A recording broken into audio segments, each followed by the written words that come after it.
El 31 de enero de 1980, un grupo de campesinos que quiere denunciar la dramática situación en la que vive ocupa la Embajada de España en Guatemala. Pocos minutos después, la sede diplomática es sitiada por la policía del general Romeo Lucas García. El asedio acaba en una masacre. La tragedia tiene su origen en las altas montañas de la región del Quiché, al norte de Guatemala, donde viven los campesinos que entran en la embajada. Ocurrida la tragedia, el miedo se apodera de los supervivientes. Hoy, pasadas más de 2 décadas, rompen el silencio. En tiempos del conflicto armado, el ejército llegó a ocupar muchas comunidades y también a secuestrar a dirigentes, a torturar personas. El año 80 fue quizás el peor de todos, fue un año terrible. Mataron mucha gente. El terror ya había hecho presa de los corazones, de la mente de todos. Bueno, yo llegué a Guatemala un 15 de agosto, fiesta nacional guatemalteca, el Día de la Asunción, francamente con un perfecto desconocimiento de lo que me esperaba. A los pocos días de su llegada a Guatemala, el embajador español Máximo Cajal presenta credenciales al entonces presidente del gobierno guatemalteco, el general Romeo Lucas García, en presencia del ministro de Asuntos Exteriores, Rafael Eduardo Castillo Valdés. Aquel encuentro cordial tendría un dramático desenlace tan solo 6 meses después. La región del Quiché es la zona de Guatemala que sufre de forma más contundente las consecuencias de la política del general Lucas García. A finales de los 70 y principios de los 80, la única autoridad en el país la ostenta el ejército, y a él deben someterse todos los guatemaltecos. La región del Quiché se convierte en el principal escenario del fuego cruzado entre el ejército y la guerrilla, y cada día aparece asesinado algún líder comunal. Empezaron ya a quemar ranchos de los campesinos. Unos decían que era la guerrilla y otros decían que el ejército. No se sabía con quién estaba uno hablando, el ejército. Me dieron un discurso ya hecho por ellos. Usted, mire, usted va a leer esto ante la gente. Venga. Entonces empecé yo a leer, pero era un discurso a la manera de ellos. En esta curva, el ejército asesina a 7 campesinos a los que tiende una emboscada. En las aldeas donde vivían se conoce el secuestro y muerte de los 7 campesinos. Marcelo López decide, con otros aldeanos, viajar hasta la capital para denunciar los hechos. Aquella masacre ha sido la última de una serie de crímenes, violaciones, torturas y robos que han sufrido por parte de las Fuerzas Armadas.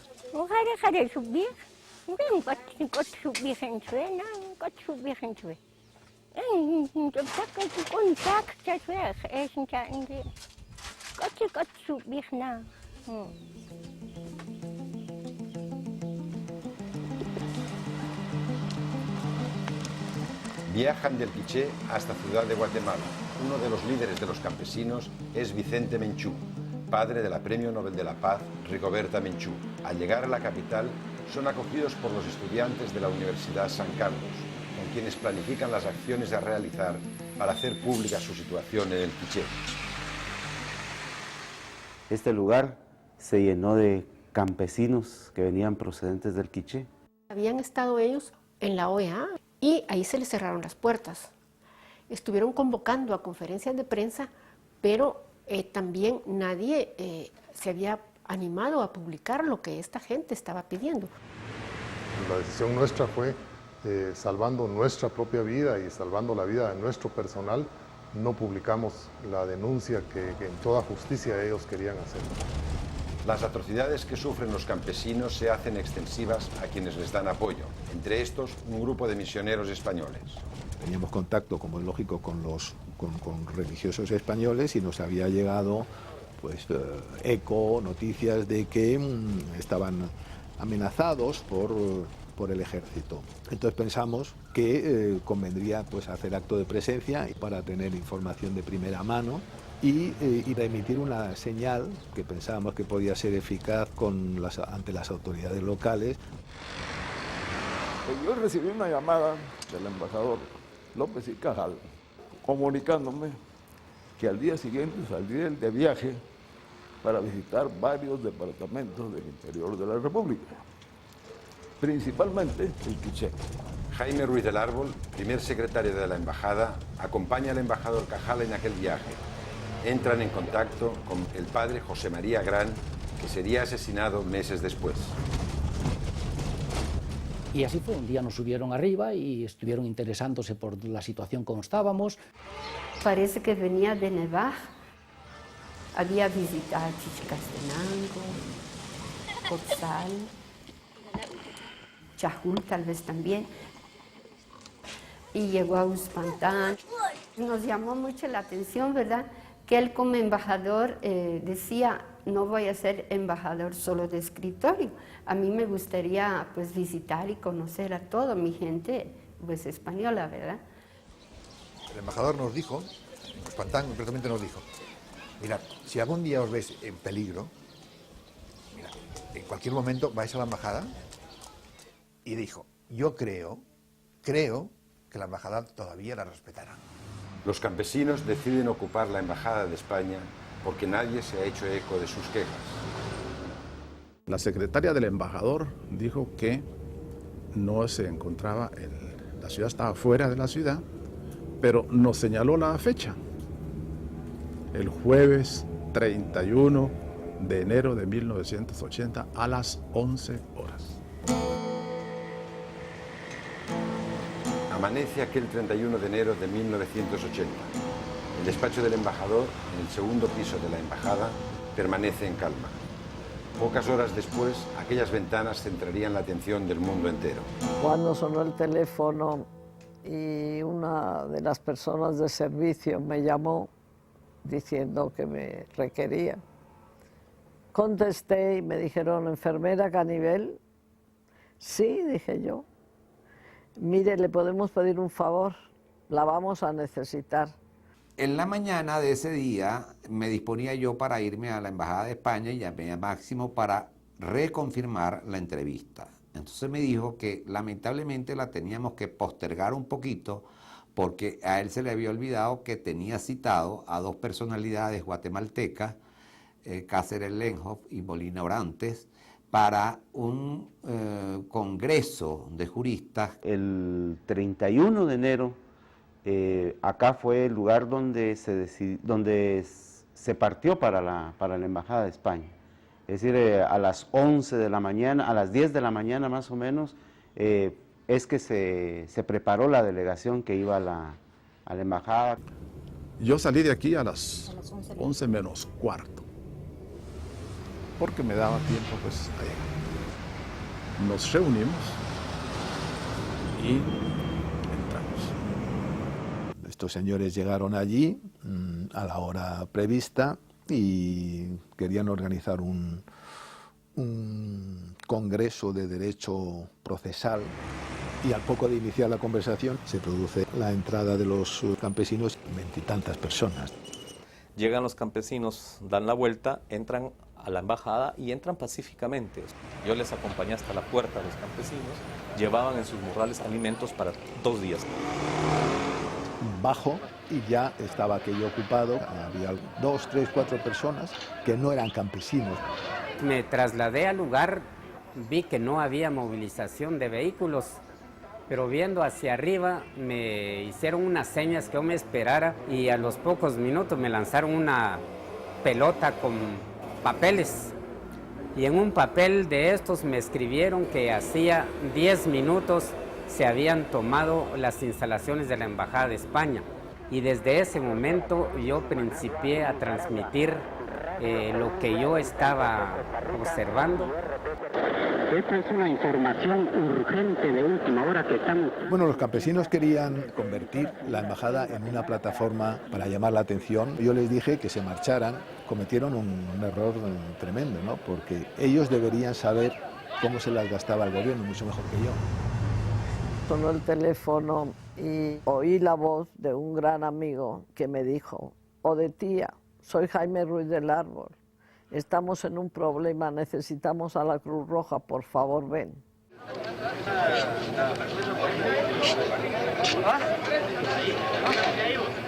Vinieron los campesinos y se subieron a la terraza del segundo nivel del salón donde estaban. Y empezaron a poner una manta del CUC. Y la pancarta decía, ejército asesino fuera del Quiché, algo así. Inmediatamente llegó la policía. En Guatemala había una policía, siempre ha habido una policía represiva, tremenda. Eran unos monstruos para asesinar a la gente. Para secuestrar, olvídate, eran profesionales. Intenté hablar con el ministro de Exteriores y con el de Gobernación, y ninguno de los dos se pusieron al teléfono, por mucho que alguno haya dicho que habló conmigo. Eso es rigurosamente falso. Yo hablé con un viceministro al que le dije esto, que se retirara la fuerza pública, y me dijo que lo veía bastante difícil. Castillo Valdés era ministro de Asuntos Exteriores del gobierno del general Lucas García y mantiene que fue él quien habló con el embajador Cajal cuando la policía estaba acercando la embajada de España, extremo que el ex embajador desmiente rotundamente.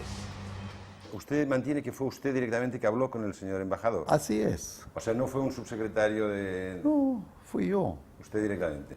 Ahí usted encuentra, sé lo que está pensando, sí, así es, fui yo. Con Castillo Valdés no llegaste a hablar en absoluto, no, en absoluto. Hablé con el viceministro, que se llama Alfonso Alonso Lima, creo recordar. Y el embajador pues dijo que estaban ocupando la embajada, al parecer campesinos, y él le rogaba su intervención, lógicamente, para que la fuerza pública se retirara. Eso es así. Yo hablo con el ministro Oreja, le digo que hable con su colega para reforzar mis gestiones, que por otra parte no tuvieron éxito alguno. Y la única capacidad que a partir de cierto momento uno tiene es de tratar de impedir el asalto, siempre acompañada con un megáfono. Habló también el embajador español pidiendo a la policía que se retirara, pero no había ninguna voluntad política. A eso de la 1 de la tarde, los compañeros que estábamos ahí nos desencajamos, porque empezaron a hablar de la ocupación, de que los policías iban a entrar, de que empezaban a subir a las... Entonces ahí como que tuvimos mucho temor, es decir, ¿qué es lo que va a ocurrir? Las fuerzas de seguridad prácticamente han penetrado al edificio de la Cancillería de España. Cuando la policía entra, primero en la planta baja. Entonces subimos todos arriba y ahí hay una cancela y se cierra la cancela. La esposa del embajador se encuentra en Madrid y llama al ministro español de Asuntos Exteriores. Dije, mira, yo acabo de venir de allí, esto no sale uno vivo. O sea, no van a dejar que esto vaya adelante, que vaya la Cruz Roja, que investigue. Es muy difícil de creer, pero es así. Ya nos llamaban a la gente que estábamos en la banqueta, en los alrededores, que llamáramos a grupos de sindicatos, que llamáramos al gobierno, que llamáramos a los embajadores, que denunciáramos que les habían quitado el teléfono, que les habían quitado la luz, que les habían cortado el agua. Entonces toqué y cuando me abrieron, un policía gordo me dijo, de Cruz Roja nada, aquí no puede entrar nadie de Cruz Roja. La Guardia Judicial de ese entonces principió a querer destruir el edificio con piochas, con hachas y con todo lo que tuvieron. Desde la terraza hacen un agujero en el techo y ocupan todo el edificio menos el despacho. Nos replegamos, o nos repliegan, para hablar con propiedad, a mi despacho, ¿no? Pues esa tensión hace que cunda el nerviosismo y que ya la capacidad de movimiento se reduzca hasta el punto de que todos teníamos un machete detrás del cogote, vamos, francamente, ¿no? Fue el momento para mí determinante. O me quedo aquí o corro hacia la policía. Y el instinto me impulsó a correr y me quedé yo solo con la policía. Y todos los demás en el despacho. Casi 40 personas se aprietan en un pequeño despacho protegido por rejas. Cuando ya nos metemos ahí, está claro que la policía iba por todas, y aunque yo sigo intentando negociar en los mismos términos, entonces yo ya empiezo a darme cuenta o a tomar conciencia clara de que la policía no iba a dar cuartel, y en segundo lugar que había que empezar a pensar en cómo salir de aquel despacho, ¿no?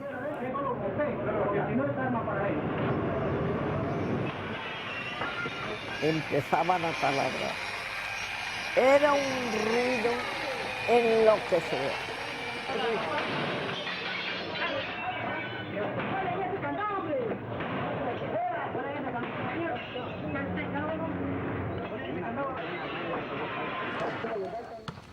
En la Universidad San Carlos aguardan los familiares de los ocupantes.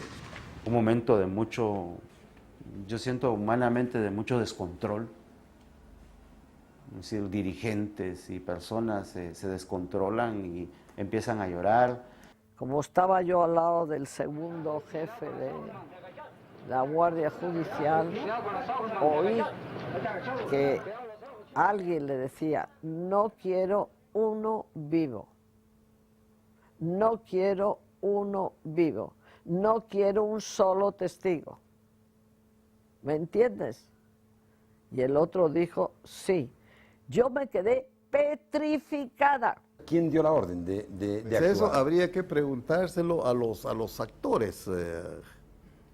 Desde la reunión que usted estaba con el ministro de Gobernación. No se podía porque tenía un pequeño radio y oyendo lo que estaba sucediendo. Sí. ¿Y usted estaba con el ministro de Gobernación? Así es. O sea que, de hecho, no sería el ministro de Gobernación quien habría dado la orden de actuar. Absolutamente no. Absolutamente no. Ya.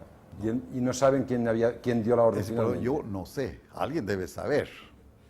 Era el director de la policía el que estaba dando esas órdenes, el coronel Chupina, el que daba que no querían, que el ministro no quería ni un testigo y que había que dar una lección. Todo esto lo oí yo. Y cuando de repente vi, este jefe empezó a disparar su arma, de afuera hacia adentro sobre la Sexta Avenida. Empezó a disparar de una manera con su mano derecha. ¡Pac! ¡Pac! Soltó como unos 5 disparos.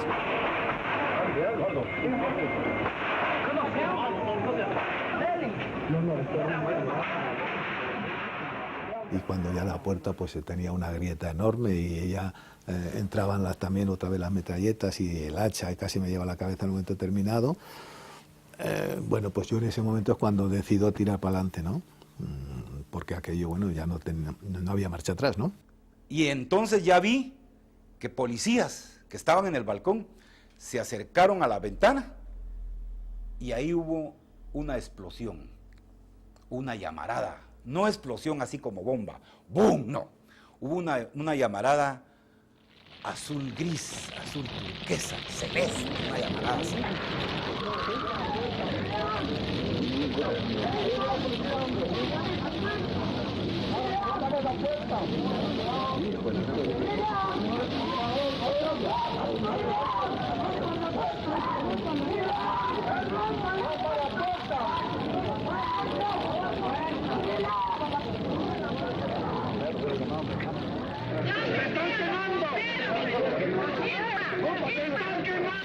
Empezaron los aullidos de dolor,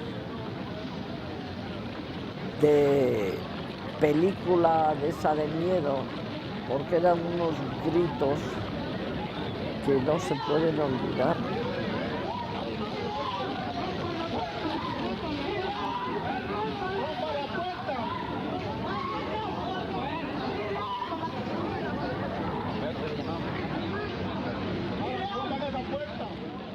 No dejaron entrar a nadie, mucho menos periodistas, ¿no? Entonces la situación fue pasando y los gritos y todos vimos horrorizados, los periodistas vimos horrorizados cómo esa gente empezaba a morirse ahí, porque solo los brazos se miraban, como te digo, y las caras que querían, pero no les cabía más que las manos, y salían un montón de manos ahí pidiendo auxilio y pegando de gritos escandalosos.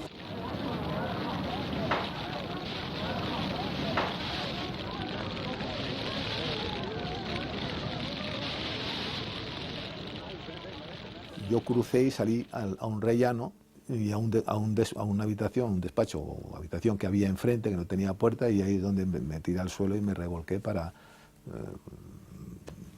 apagar las llamas, que tenía la ropa incendiada, ¿no? ¿Qué pasa ya? Mis gritos de es el embajador, y me tiré en sus brazos. Si yo no reacciono en 2 minutos, me quedo un minuto, yo creo que medio minuto, se lo truenan, como dicen aquí en Guatemala, se lo cargan.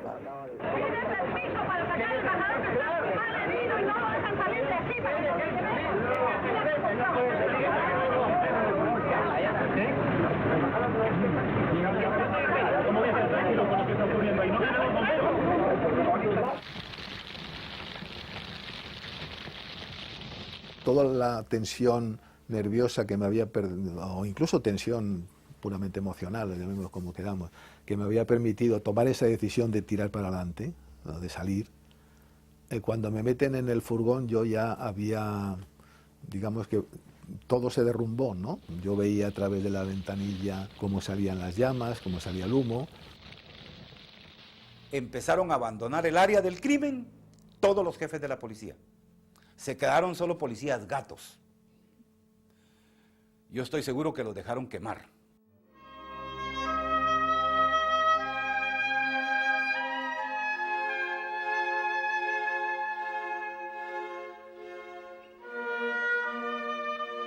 Los que murieron en la embajada, 19 eran campesinos.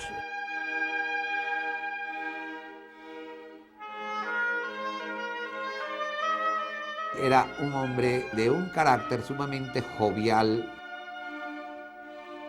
Una compañera muy decidida. Era un hombre con un gran nivel intelectual, un gran hombre público. Tenía un carácter muy abierto, difícil, un carácter difícil, pero era simpática.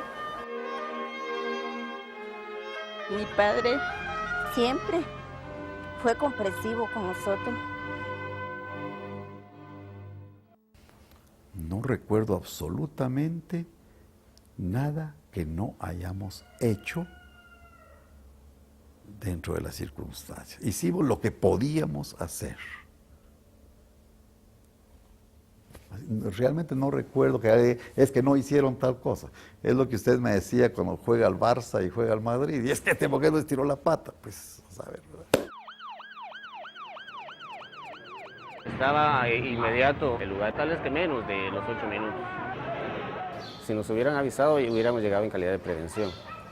Pero como nadie había previsto lo que podía suceder. Recuerdo cuando me meten en una ambulancia, al cabo de un buen rato, y ya prácticamente no recuerdo nada, pero nada. El embajador y el abogado Aguirre Godoy pueden escapar y salvar la vida. Después empieza el rescate de los cadáveres. Aparece un policía con los pantalones azul marino y la camisa celeste que tenía un lanzallamas. No me han sabido explicar por qué solo estaban quemados de cintura para arriba. Para mí la manera en que estaba quemado era el lanzallamas. No creo yo que con 3 o 4 cócteles Molotov que dicen que tiraron, hubieran podido en tan rápidos momentos haber organizado ese incendio tan grande. Se ha lanzado del segundo nivel un escritorio. Aquí donde ando dice que se destruya lo que es la baranda para tener más libre acceso y así poder colocar o penetrar unas camillas.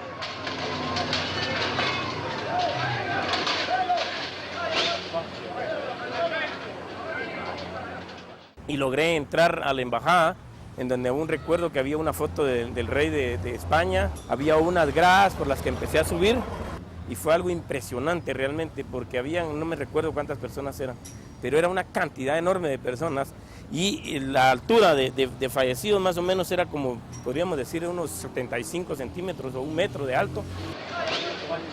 En eso uno de los socorristas me dijo, doñita, doñita, debe haber gente viva porque se están moviendo.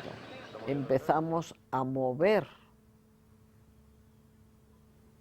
esa piña que se había formado unos encima de otros y en efecto encontramos un campesino. Se procede a colocar en una camilla a uno de los sobrevivientes de este suceso.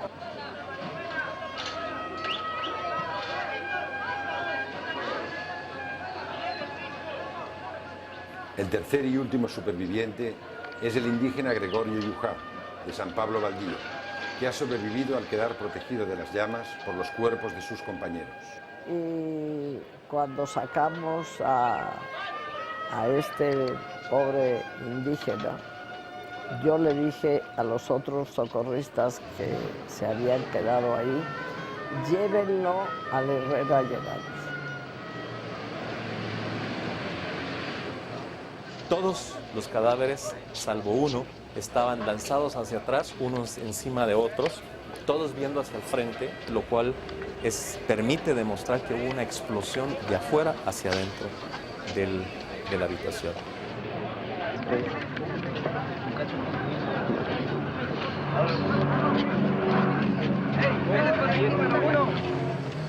Listos. Pasarla. Permiso, por favor. A todos les van poniendo un número, por favor. Y entonces me fui a preparar ya mi viaje, a ver cómo me iba, y en ese momento sonó el teléfono de casa y era el ministro que me dijo, oye, te llamo para darte la enhorabuena, acabo de hablar con Max, está estupendo. Y yo ya me había enterado que habían muerto todos por una llamada anónima de un amigo, de amigos de Guatemala, etc. Entonces yo ya estaba en un estado de nervios que te puedes imaginar, y entonces ya estuve pues muy desagradable. Le dije, ¿de qué me estás dando la enhorabuena? De 39 muertos, ¿me estás dando la enhorabuena? ¿De qué me estás dando la enhorabuena? Pocos minutos después de llegar Máximo, llegó otra ambulancia llevando a Gregorio Yujá. Máximo estaba en el cuarto número 1 y Yujá lo pusieron en el número 10, casi del mismo pasillo. Yo tuve la desgracia de tener que participar en el esfuerzo cuando fuimos a recoger los cadáveres, y uno de los esfuerzos, costó mucho que los entregaban, se negaban a entregar los cadáveres en la morgue y sostenían que tenían que ser familiares, los familiares estaban aterrados, y uno de los esfuerzos más grandes fue para separar a los cadáveres y poderlos poner en los ataúdes que donó el Consejo Superior Universitario. Víctor Ferrigno se dirige después a la universidad donde se encuentran los familiares de los fallecidos. Agustina me sentó en una silla, sentate aquí. Mira, se murió Francisco, me dijo. ¿Y por qué? Le dije yo, que se murieron, me dijo. Y mi varón se levantó de una silla, se me fue a pegar a mí aquí. ¿Cómo fue que se murió mi papá? Me dijo. Él dice que se murió. Entonces decía yo, ¿qué voy a hacer yo? Y el presidente del gobierno convocó una reunión de Consejo de Ministros a las 12 de la noche de ese día, 31 de enero a 1 de febrero, y estuvimos reunidos hasta las 6 de la mañana. ¿Qué es lo que le pidió don Marcelino? Él solo me informó de lo que estaba sucediendo. En las conversaciones que tuve con distintas personas, una de ellas con el canciller 2 o 3 horas más tarde, pero antes de la irrupción en la embajada, yo le dije, y recuerdo que mi despacho estaba lleno de gente, y le dije en un tono realmente muy enérgico que España no admitía, no toleraba el que se hiciese una irrupción de la policía. No recuerdo, casi podría decir que fuera de informarme, él no me pidió. No recuerdo que me haya pedido él algo concreto.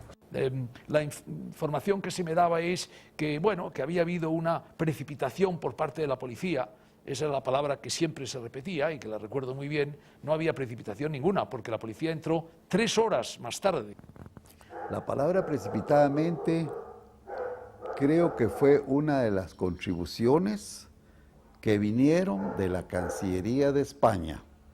A las 12 de la noche, cuando ya pues sabíamos toda la desgracia que se había producido, la falta de respuesta por parte de las autoridades guatemaltecas, la falta de colaboración total, el no haber impedido la entrada en la embajada, todo eso motivó el que yo hiciera lo último que puede hacer un diplomático, que es pedir la ruptura de relaciones.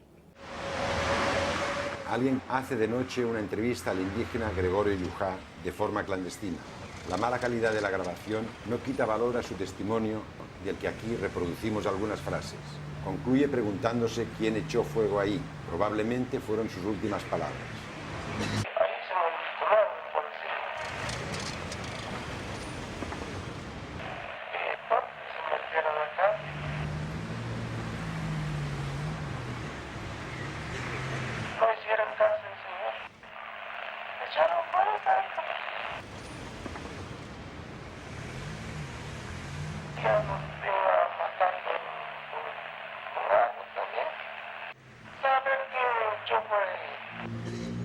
A las 2 de la mañana que me retiré, pude ver fuertes despliegues de custodia del Hospital Herrera Gerandi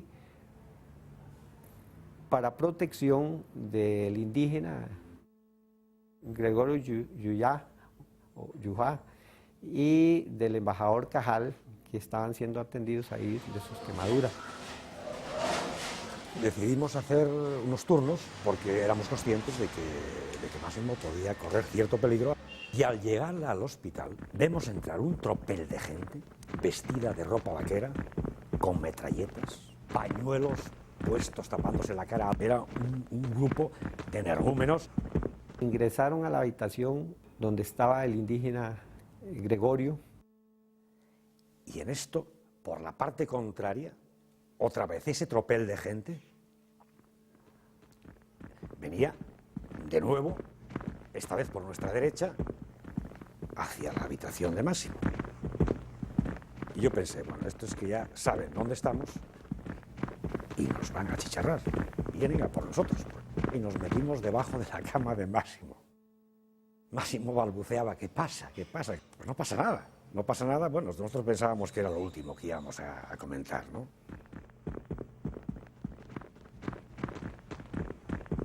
Lo vimos cómo se lo echaban al hombro, con todas las vendas, y tiraron al indígena al coche, una camioneta. Vimos otros carros al frente y cómo se llevaron al indígena.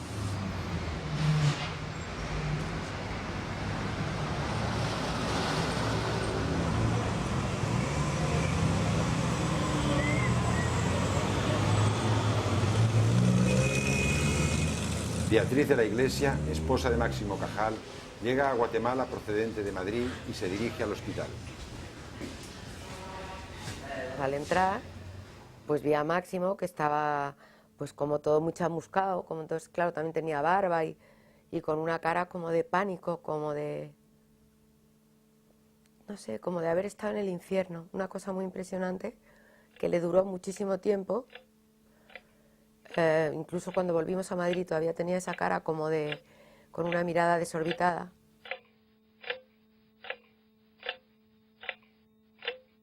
Entonces me instalé allí, al lado de él, y con el pequeño revólver, que por supuesto yo no había disparado en mi vida, pero dispuesta a cargarme al primero que viniera a hacer algo. Claro, el segundo ya me podía. Y entonces ahí sonó el teléfono y era Marcelino Oreja otra vez. Entonces me dijo, os tenéis que ir de ahí, a ver cómo os vais de ahí. Y le dije, pues organízamelo tú, porque Máximo no se puede mover, está como una momia. ¿Y a dónde quieres que nos vayamos? En fin, a mí, yo lo que me digáis, pero me lo tendréis que decir. El embajador de Venezuela y el embajador de Costa Rica me dijeron que el único sitio seguro era la casa del embajador de los Estados Unidos, que por lo demás tenía marines. Y a las 7 comenzó el operativo. enfermera con la sillita de ruedas y ahí le di el revólver. Entonces ya me fui con él y la silla de ruedas en el ascensor. Entonces yo le contaba, diciéndole, y ahora vamos a Rayos, no te pongas nervioso. Yo se lo decía muy fuerte para que comprendieran que no nos íbamos a ningún sitio. Y en la planta del parking, ya un poquito más deprisa, estaba justo Jesús Elías, el embajador de Venezuela, al que conocía bien, y ya era como una sensación de decir que bien, pues ya Jesús nos saca de esto, ¿no? Veníamos de Rayos X, encontramos un carro de policía con varios guardias dentro y fuera del carro de policía. Y caminamos hacia el vehículo de la Embajada de Venezuela que estaba estacionado más adelante. Y entonces veo una camioneta de estas descapotables que ellos llamaban un pick-up, allí un pick-up, con una serie de hombres armados de pie, arrancando detrás de nosotros. Y entonces le digo, Jesús, mira, mira lo que pasa. Me acerqué hasta aquí y les dije a la policía, sepan que el embajador Cajal va en ese carro que es de la Embajada de Venezuela.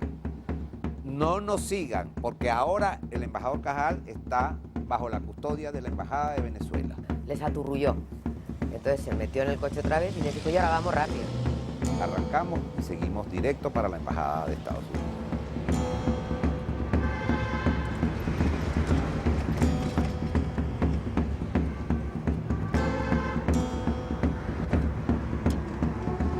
Al llegar ya a la embajada americana, digamos que ya se sintió como más seguro, ¿no? Y se durmió, y entonces me fui a ver las noticias. Cuando lo estábamos viendo, pues unos ruidos. Entonces el embajador de Estados Unidos se tiró al suelo, apagó todas las luces gateando por el suelo y me dijo, al suelo, al suelo.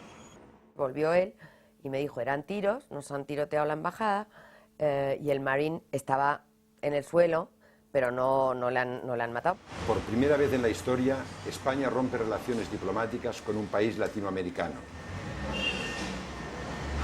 El primer equipo que entra en la Embajada de España después de la acción y del asalto policial, pues fue el de Televisión Española. Entramos a la Cancillería, primero un salón, vamos, unas dependencias, un hall grande, y aquello era pues un auténtico desbarajuste, ¿no? De papeles, de archivos medio volcados. Pedro Urquicia eso tenía derecho, permiso de filmar. Entonces no sé por qué me ofrecieron a mí ir a eso. Pues fuimos a la cocina. Y Urquicia, yo le decía, bueno, esto grábalo todo, saca todo lo que hay para que se vea que hay provisiones para sobrevivir todo el mundo mucho tiempo. O sea, que no han venido decididos a inmolarse, ni muchísimo menos. Que había sido aquello una especie de almacén de provisiones, ¿no? La cocina de la embajada es una de las zonas menos afectadas en el asalto. Está situada en la planta baja. En el hall de entrada se encuentran 2 charcos de sangre que nunca nadie investigó a quién pertenecían. Yo estaba segura que si entraba, antes de que entrara alguien que desordenara las cosas, iba a encontrar 2 cosas. La prueba de que alguien había salido detrás con Máximo, porque, no sé, me parecía humano. Entonces, nada más entrar en esas escaleras, había un enorme charco que no había más que verlo para comprender que era sangre coagulada. Le dije a Urquicia, por favor, esto grábalo, porque estos son dos que han salido detrás de Máximo, quienes sean, pero después en las autopsias tendrán disparos y se habrán desangrado, se habrán muerto diferente, habrá otros informes, ¿no? Fíjate tú qué ingenuidad, yo pensando que todos iba a saber, que todo... Y un informe que no aparecía, que no se sabía dónde estaba, que yo sabía que estaba ahí, que estaban elaborando precisamente Máximo y Jaime Ruiz del Árbol, el primer secretario, del informe del viaje al Quiché. Y entonces yo me quedé después sola buscando el informe. Y de repente pensé, a lo mejor aquí, abrí y estaba. Entonces una ilusión ya. Bueno, lo que allí ocurrió fue dar un escarmiento para impedir que se reprodujera, que cundiera el ejemplo, porque allí todo estaba permitido en Guatemala salvo tocar al ejército, ¿no? Las autoridades guatemaltecas implicadas en los hechos de la Embajada de España son el presidente Romeo Lucas García, el ministro de Gobernación Donaldo Álvarez Ruiz y el ministro de Asuntos Exteriores Eduardo Castillo Valdés. Al día siguiente, cuando estábamos en la universidad, pasó un jeep del Comando 6 y lanzó a Gregorio ya muerto, asesinado, frente a la rectoría. Si ya no había sistema de garantías ni individuales ni colectivas, pues no veíamos que fuera un grave delito enterrar a un ser humano en el campus universitario. Entonces se escoge el Paraninfo Universitario y aquí fue donde nos concentramos estudiantes, obreros, pobladores, para hacer el velatorio de las víctimas de la Embajada de España. Había un estado de pánico absoluto, se paralizó el transporte, se cerró el comercio. A las 7 de la noche había un silencio sepulcral en la ciudad. Venimos al entierro, ¿no? a la vela, venimos. Y cabalmente ahí vimos los cadáveres, pues, no se conocían. Aquí en el Paraninfo Universitario fue la vela. Y ahí lo conocí por un diente de oro que tenía el Lamas. Ahí lo conocí a mi hermano. Nuestra idea era, si a la hora de salir del sepelio no hay por lo menos 3.000 personas, no podemos salir, porque va a ser reprimida. La espera fue terrible. Cuando dieron las 12 del día, habíamos aproximadamente solo 35 personas en el Paraninfo. Entonces muchos comenzaron a pensar que había sido un fracaso el esfuerzo, que la gente no iba a responder. Más o menos a las 12:30 quedábamos 20. Y la idea fue, esto presagia mal. Yo no sé si por obstinación, por utopía, seguimos empeñados en eso.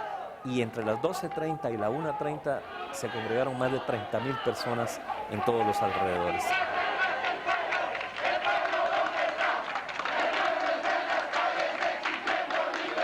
A principios de los 80, en Guatemala no se puede criticar al ejército.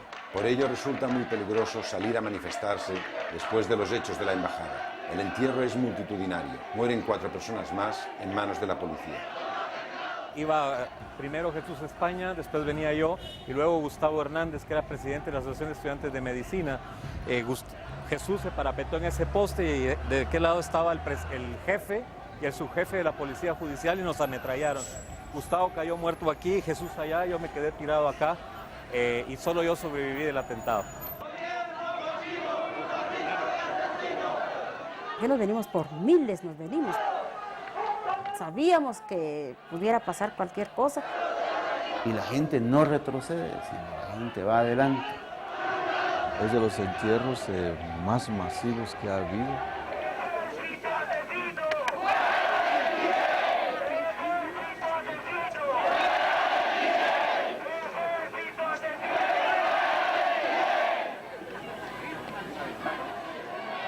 Cada caja con el nombre de alguna persona.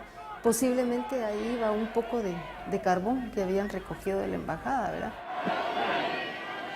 En la manifestación que se da para enterrar a los compañeros que han sido masacrados, la gente ya se pone pañuelo, ya no da la cara, pues.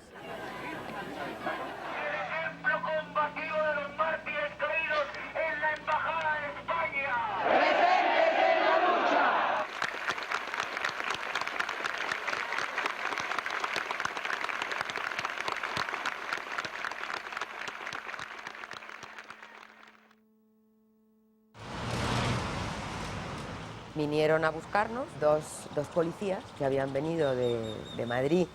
Pues recuerdo esa sensación, pues parecida, no te digo que mayor, a la que tuve cuando vi a Elías al salir del ascensor en el parking del hospital. Pues que busqué, abrí el bolso, saqué el revólver y se lo entregué y fuimos para allá.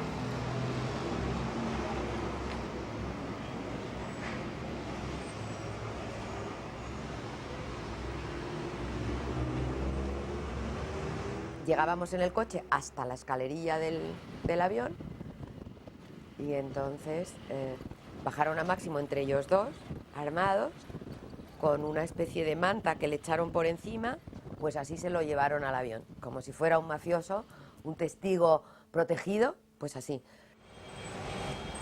Ese avión llegaba de madrugada. Allí fuimos al aeropuerto. Era de noche, y tengo el recuerdo de de las luces azules de la ambulancia, ¿no? Lo bajaron cuando ya bajó todo el pasaje y todo el mundo a la ambulancia. La ambulancia estaba justo en la escalerilla. Y luego nuestro estupor fue que no nos dejaron entrar a ver la ambulancia. Entonces nos quedamos en la puerta del aeropuerto. ¡Max! ¡Max! Unos gritos. ¡Max! Porque no sé, le llamaban Max. Y entonces, ¡Max! Entonces miramos, yo iba en el centro, espachurrada entre el conductor y Máximo en la ventanilla. Y Máximo empieza a decir, ¡pare, pare! al conductor. Y paró la ambulancia. Entonces yo tengo la imagen pues, de todos abrazándonos a Bea, llorando.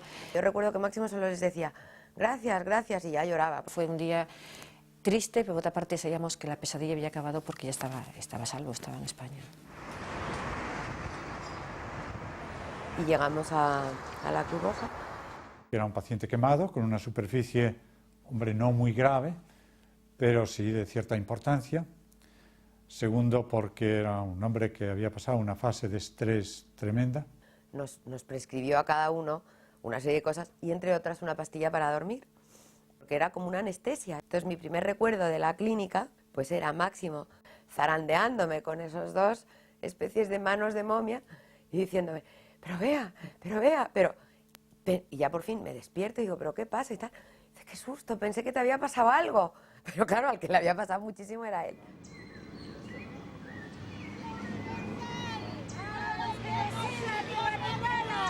¡Justicia universal!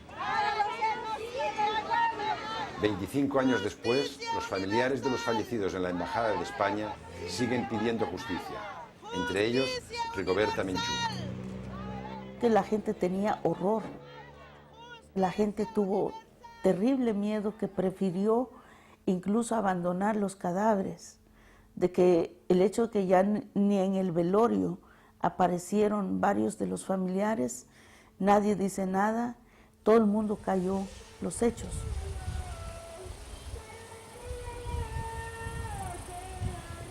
El caso de mi papá es un caso muy curioso, que posteriormente a que ocurrió la masacre de la Embajada de España, todavía no establecimos exactamente las fechas, pero él fue saqueado de la tumba en el cementerio general aquí en la ciudad de Guatemala y se supone que fue puesto en una fosa común donde podrían haber 2.500 restos humanos y sería muy difícil encontrar sus restos.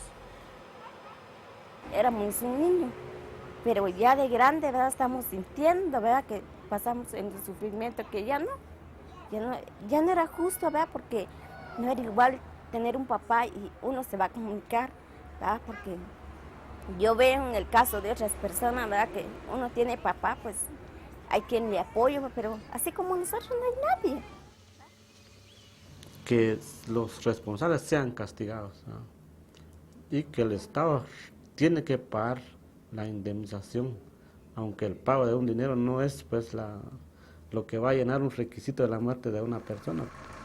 Ustedes murieron por esto y nosotros estamos aquí, seguimos luchando para que ustedes estén vivos y que en paz descansen todas las víctimas. Que nosotros tenemos que pedir la justicia, el que hicieron y el que hizo el masacre ahí, los policías, porque ellos les fue que lo mataron los pobres campesinos ahí en la Embajada de España.